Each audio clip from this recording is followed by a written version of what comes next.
நாளின் காலை வேளையிலே ஆண்டவர் நமக்கு தருகிற வார்த்தை சங்கீதம் 134வது அதிகாரம் 3வது வசனம்.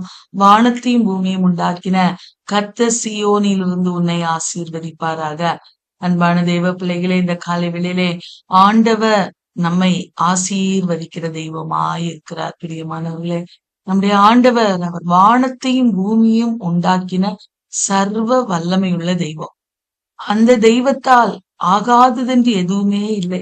அவர் நமக்கு ஆசீர்வாதங்களை தரும்படியா, நமக்கு நம்முடைய பிரச்சனைகளை மாற்றும்படியாய், நம்முடைய வியாதிகளை நீக்கும்படியாய் அவர் கல்வாரி சிலுவையில நமக்காக பலியாகி 3வது நாளிலே அவர் உயிரோடு எழுந்த தெய்வம்.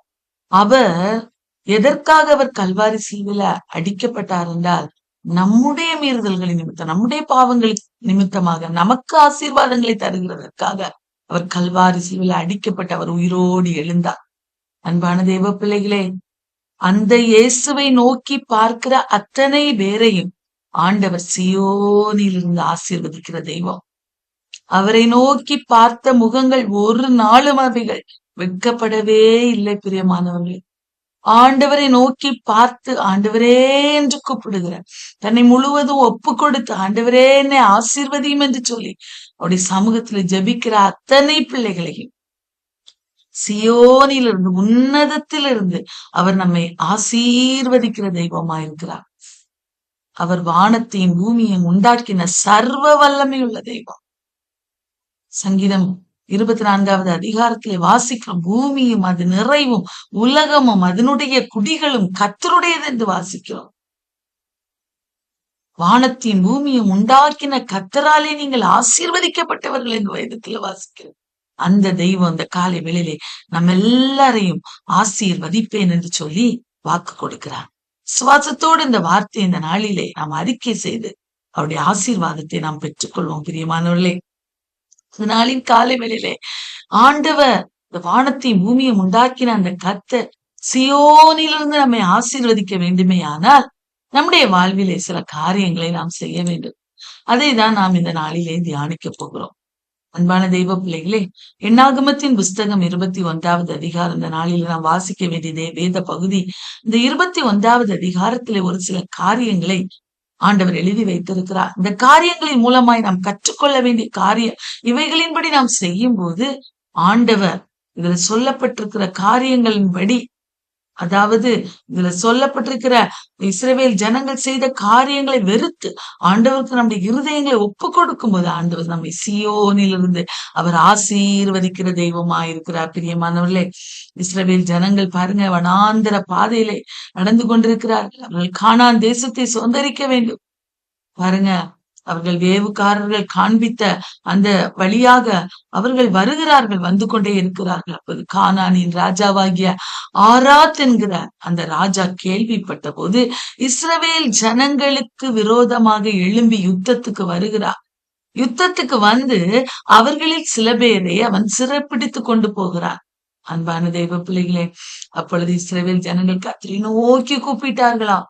இஸ்ரவேல் ஜனங்கள் கர்த்தரை நோக்கி கூப்பிட்ட போது அந்த கானானிய ராஜாவை அவனுடைய சேனைகளை ஆண்டவர் அவருடைய கரத்திலே ஒப்பு கொடுத்தார்.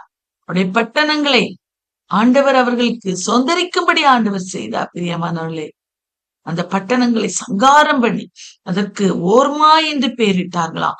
அப்படி ஆண்டவரை நோக்கி அவர்கள் கூப்பிட்ட போது அவர்களுக்கு விரோதமாய் எழும்பின ராஜாக்களை ஆண்டவர் முறியடித்தாராம். அன்பான தெய்வ பிள்ளைகளே, ஏதோம் தேசத்தின் வழியாய் நாங்கள் கடந்து போக வேண்டும் என்று அந்த ஏதோம் ராஜாவை கேட்ட போது அவர்களும் அவர்கள் வழியாய் கடந்து செல்ல விடவில்லை. இதுக்கு முந்தைய அதிகாரத்திலே வாசிக்கிறோம். அங்கேயும் ஆண்டவர் இஸ்ரவேல் ஜனங்கள் அந்த ஏதோமுக்கு விரோதமாய் யுத்தம் பண்ணி அங்கேயும் ஆண்டவர் அவர்களுக்கு ஜெயத்தை கொடுத்தார். பிரியமானவர்களே, அடுத்து பாருங்க, பாசானின் ராஜாவாகிய ஓக் என்கிற அந்த மனிதனையும் ஆண்டவர் முறியடிக்கும்படி செய்தார். இந்த அதிகாரத்திலே நாம் பின் பகுதியிலே வாசிக்கிறோம். பாருங்க, பாசானின் ராஜாவாகிய ஓகே, எமோரியரின் ராஜாவாகிய சீகோன், இவர்கள் எல்லாரும் அவர்களுக்கு விரோதமாய் வந்தவர்கள். அவர்களை ஆண்டவர் அவர்கள் கையிலே ஒப்பு கொடுத்தார்.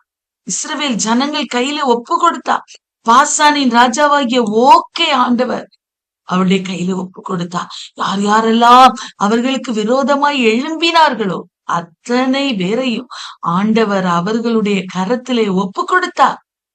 அவர்கள் பயந்து கொண்டிருந்த போது பாருங்க, இந்த ராஜாக்களை பார்க்கும்போது மோசேக்கு பயமாயிருந்தபடினால அவன் ஆண்டவரை நோக்கி ஜெபிக்கிறான். அப்பொழுது ஆண்டு சொல், அவர்களுக்கெல்லாம் நீங்க பயப்படாதுங்க, சிம்பிளா ஆண்டவர் சொல்லிட்டா, யுத்தம் கர்த்தருடையது, நான் உங்களுக்காக யுத்தம் பண்ணுவேன், உங்களை அழைத்தவர் நான் அல்லவா, உங்களை நான் அப்படியே விடுகிறதில்லை, உங்களுக்காக நான் யுத்தம் பண்ணி இந்த வனாந்திர பாதையிலே நான் உங்களுக்கு ஜெயத்தை தருவேன் என்று ஒவ்வொரு சூழ்நிலைமையில ஆண்டவர் அவர்களோடு இருந்து கைகோர்த்து நடந்து அவர்களுக்காக யுத்தம் பண்ணினார். பிரியமானவர்களே, சங்கீதம் 136வது அதிகாரத்திலே நாம் வாசிக்கும் போது அது ஒரு துதித்தலுக்கான ஒரு சங்கீதம்.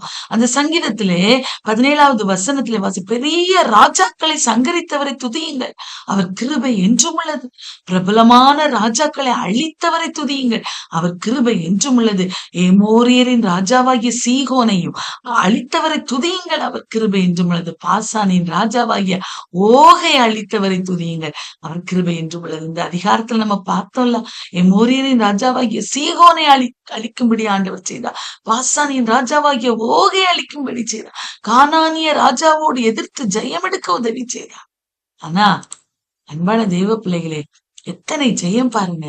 இந்த ஜெயத்தை எல்லாம் மறந்துடுறாங்க. இஸ்ரவேல் ஜனங்கள் ஆண்டவர் அவர்களுக்கு செய்த நன்மைகளை வெகு எளிதாய் மறக்கிற ஜனங்களாயிருந்தார்கள். ஆகவே கர்த்தருடைய சமூகத்திலிருந்து ஆசீர்வாதத்தை பெற்றாலும் ஆனா ஒவ்வொரு சூழ்நிலைமையில அவரை கோபப்படுத்துகிறவர்களாய் விசனப்படுத்துகிறவர்களாய் இருந்தார்கள்.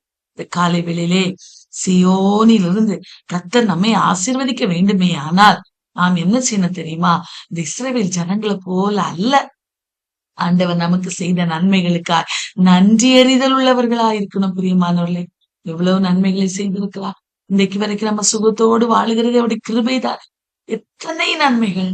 அன்பான தேவ பிள்ளைகளே, அவர் வழி நடத்துகிற பாதைகளை நினைத்து பார்க்கும்போது எத்தனை நாமல் நன்றி சொன்னாலும் அதற்கு ஈடு இணையாதது அவ்வளவு செய்திருக்கிறார் அல்லவா? நாம் நன்றி அறிதல் உள்ளவர்களா இருக்கிறோமா? பாருங்க, அவர்கள் பாருங்க இவ்வளவு ஜெயத்தை கொடுத்த போதிலும் 5வது வசனத்துல என்னாகமத்துல 21:5 மோசேக்கும் தேவனுக்கும் மோசேக்கும் விரோதமாய் பேசினார்களா?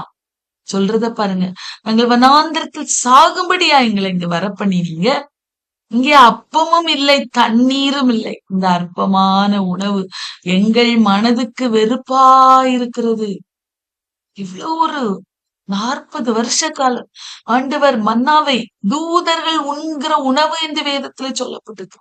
அது ஒரு சின்ன ஒரு உணவு, அதை எடுத்து இடித்து சமைத்து அவர்கள் தங்களுக்கு தேவையான காரியங்களாக அதை சுட்டு சாப்பிடுவார்களாம்.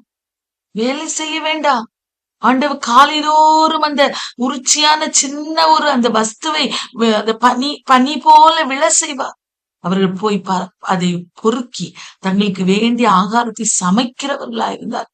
அந்த உணவை பார்த்து சொல்லுங்க, அற்பமான உணவு, அற்பமான உணவு. ஆண்டவர் தங்களுக்கு கொடுத்த ஆசீர்வாதங்களை அற்பமாக எண்ணினார்கள். அன்பான தெய்வ பிள்ளைகளே, ஆண்டவர் நமக்கு எத்தனை நன்மைகளை தந்திருக்கிறார். நல்ல வேலையை தந்திருக்கிறார், நல்ல சம்பாத்தியத்தை தந்திருக்கிறார். நன்றி அறிதல் உள்ளவர்களா இருக்கிறோமா அல்லது தினமும் முறுமுறுக்கிறவர்களா? அற்பமான காரியம் என்னத்துக்கு என்று முறுமுறுக்கிறவர்களா இருக்கிறோமா? நாம் இந்த நாளிலே சிந்தித்து பார்க்க வேண்டும். ஒவ்வொரு நாளும் நம்ம எப்படி இருந்தோம், ஆண்டவர் இன்றைக்கு நம்மளை இப்படி வைத்திருக்கிறார் அல்லவா? நன்றி அறிதல் உள்ளவர்களா இருக்கணும். ஆண்டவருக்கு நன்றி சொல்லணும். பிரியமானவர், நன்றி சொல்ல சொல்ல மேலும் மேலும் உயர்வையும் ஆசீர்வாதத்தையும் ஆண்டவர் நமக்கு தருவார். சியோனில் இருந்து அவர் ஆசீர்வதிப்பார். இந்த ஜனங்கள் மறந்து போனார்கள். ஆண்டவரை எப்பொழுதும் விசனப்படுத்துகிறவர்களாயிருந்தார்கள். ஆண்டவர் என்ன செய்தார் தெரியுமா? கொள்ளிவாய் சர்ப்பங்களை அவர்களுக்குள்ளேயே அனுப்பினார். எப்ப பார்த்தாலும் முறுமுறுத்துட்டே இருந்தார். ஆண்டவர் சில நேரங்களிலே அவர் கடிந்து கொள்கிற தெய்வமா இருக்கிறார், பட்சிக்கிற அக்கினி என்று வேதம் சொல்கிறது. அன்பான தெய்வ பிள்ளைகளை, ஆண்டோடைய கோபத்துக்கு முன்பதாக நாம் நிற்காதபடிக்கு நம்மை காத்துக் கொள்கிறவர்களா இருக்கணும். அன்பானவர்களே, அவர் கிருபை உள்ளவர், இரக்கமுள்ளவர், அக்கிரமங்களை மன்னிக்கிறவர் தான். ஆனா திருப்ப திருப்ப துணிகரமான பாவங்களை செய்து கொண்டே இருந்தார். அவர் ஒரு ஒரு ஸ்டேஜ் வரைக்கும் தான் அவர் பொறுமையா இருப்பார். பிரியமானவர்களே, இஸ்ரேல் ஜனங்கள் அவரை ரொம்ப வசனப்படுத்தினாங்க. ஆண்டவர் கொள்ளிவாய் சர்ப்பங்களை அனுப்பினார். அநேக ஜனங்கள் அந்த கொள்ளிவாய் சர்ப்பம் கடித்ததினால் செத்து போனார். அப்பொழுது பாருங்க, இப்ப பாருங்க, பிரச்சனை போராட்டம் வரும்போது மோசனிடத்துல போய் உமக்கு விரோதமாய் நாங்க பாவம் செய்தோன்னு போய் விழுந்து கிடக்குறாங்க.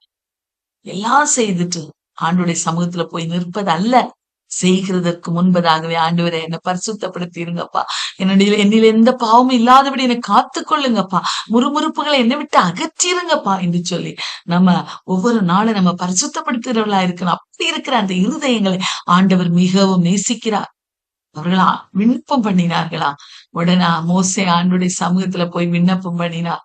அப்பொழுது ஆண்டவர் சொல்றாரு, ஒரு கொள்ளிவாய் சர்ப்பத்தின் உருவத்தை நீ செய்து அதை கம்பத்தின் மேல் தூக்கி வை என்று சொல்லி ஆண்டவர் சொல்லுகிறார். பாருங்க, இந்த கம்பத்தின் மேல் தூக்கி வைக்கும்படியாய் ஆண்டவர் சொல்லுகிறார்.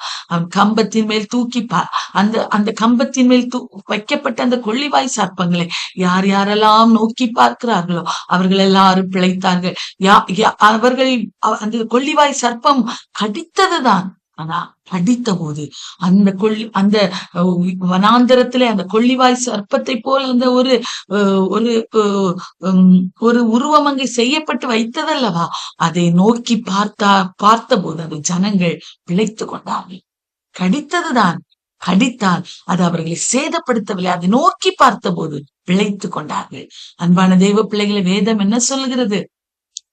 இங்கே பார்க்கும்போது சகல காரியங்களையும் தர்க்கிப்பில்லாமல் முறுமுறுப்பில்லாமல் நாம் செய்யணுமா? இந்த வேதம் எல்லாவற்றையும் முறுமுறுப்பில்லாமல் தர்க்கிப்பில்லாமலும் செய்யணுமா? பிலிப்பியர் 2வது அதிகாரம் 16வது வசனம் சொல்லுகிறது. தர்க்கிப்பில்லாமலும் முறுமுறுப்பில்லாமலும் செய்யணுமா? அன்பான தேவ பிள்ளைகளை, செய்கிறோமா? இது செய்யலனா இஸ்ரவேல் ஜனங்கள் பட்ட கஷ்டத்தை போல பட வேண்டிய சூழ்நிலைமையில சில நேரம் வந்துரும் பிரியமானவர்கள். அதற்காக அப்படி அந்த நிலைமைக்கு நம்ம போக கூடாது. யோவான் 3வது அதிகாரம் 14-15 ஆண்டவர் சொல்லுகிறார், சர்ப்பமானது, இயேசு சொல்லும்போது சொல்லுகிறார், சர்ப்பமானது மோசையினால் வனாந்தரத்துல உயர்த்தப்பட்டது போல மனுஷகுமாரனும் தன்னை விசுவாசிக்கிறவன் எவனோ அவன் கெட்டு போகாமல் நித்திய ஜீவனை அடையும்படிக்கு உயர்த்தப்படணும். இது ஒரு முன் அடையாளமாயிருக்கிறது. இந்த சர்ப்பத்தை மோசே அங்கே உயர்த்தி வைத்தான் அல்லவா? என்னவென்றால் மனுஷகுமாரன் இந்த உலகத்திலே வந்து பாடுபட்டு சிலுவை மரத்திலே அவர் தூக்கி வைக்கப்படுவார். அவரை யாரெல்லாம் நோக்கி பார்க்கிறார்களோ, அவரை விசுவாசித்து என்ன இயேசுவே எனக்கு இறங்கும் என்று அவரை நோக்கி பார்க்கிற அத்தனை பேரையும் அவர் பிழைக்கும்படி உதவி செய்வார். பிரச்சனைகள் வரும், சில நேரங்களில் வியாதிகள் நம்முடைய வாழ்வில வரும், போராட்டங்கள் வரும். ஆனா அவரை நோக்கி பார்க்கும்போது அந்த சிலுவை மரத்திலே நமக்காக தூக்கப்பட்ட அந்த இயேசுவை நோக்கி பார்க்கும்போது நாம் பிழைத்துக் கொள்வோம்.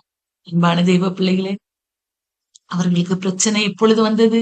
முறுமுறுத்தார்கள், தர்க்கித்தார்கள், அதனால பிரச்சனை வந்தது. நம்முடைய வாழ்விலும் சில நேரங்களில பிரச்சனைகள் வருகிறதற்கு காரணம் நாம் தான்.